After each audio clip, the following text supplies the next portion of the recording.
Simplify. Now there is a question. In the numerator I am having a quadratic expression.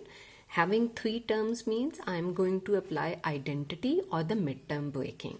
For identity, I want to have a perfect square in the beginning and a constant must be a perfect square. 10 is not a perfect square. What does it mean?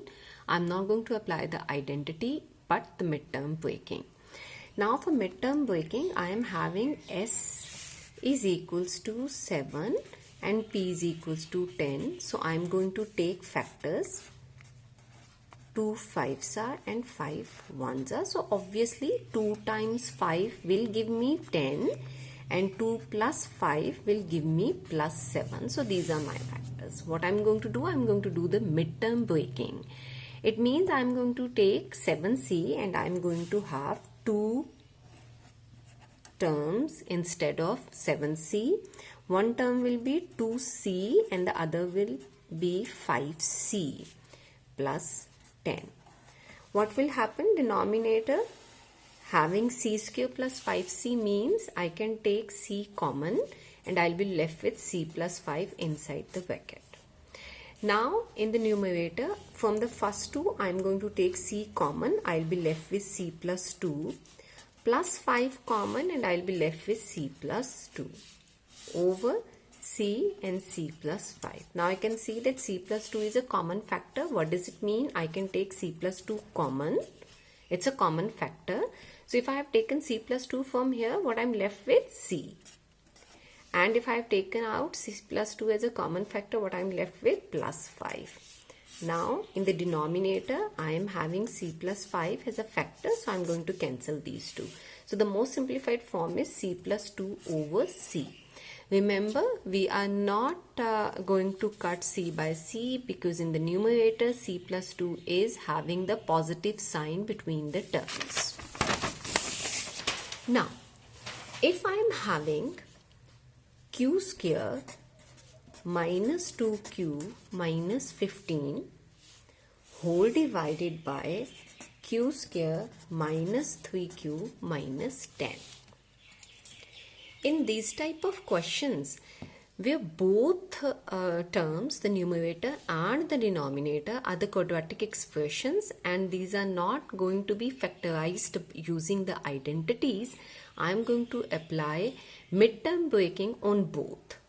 So for the numerator, you can do one more thing. You can draw a line and you can write these left hand side and on the right hand side. Simplify it here and then come back to this fraction. For q square minus 2q minus 15, I am having s is equals to minus 2 and p product is equals to minus 15. I am going to take factors of 15, so that will be 3 and 5. So I'll be having 3 and 5.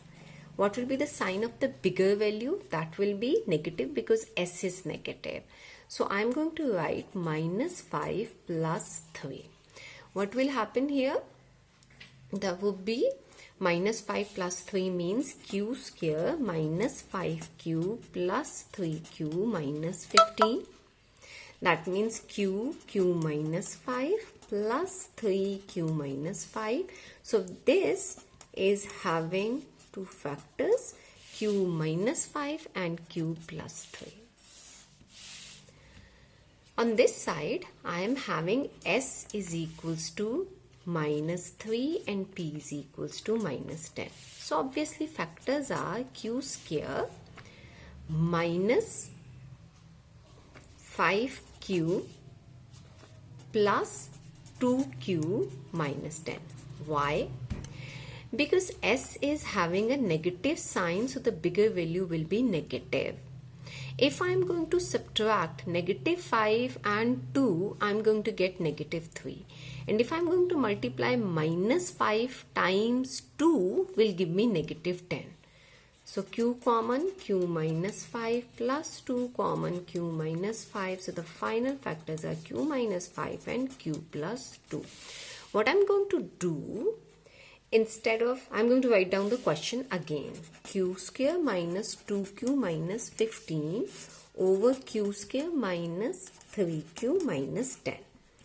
So for the numerator, I have simplified it and I'm getting q minus 5 and q plus 3 in the numerator. And for the denominator, I'm having q minus 5 and q plus 2. So I'm going to cancel same factors and the answer will be q plus 3 over q plus 2. This is my final answer as I'm unable to simplify it any further.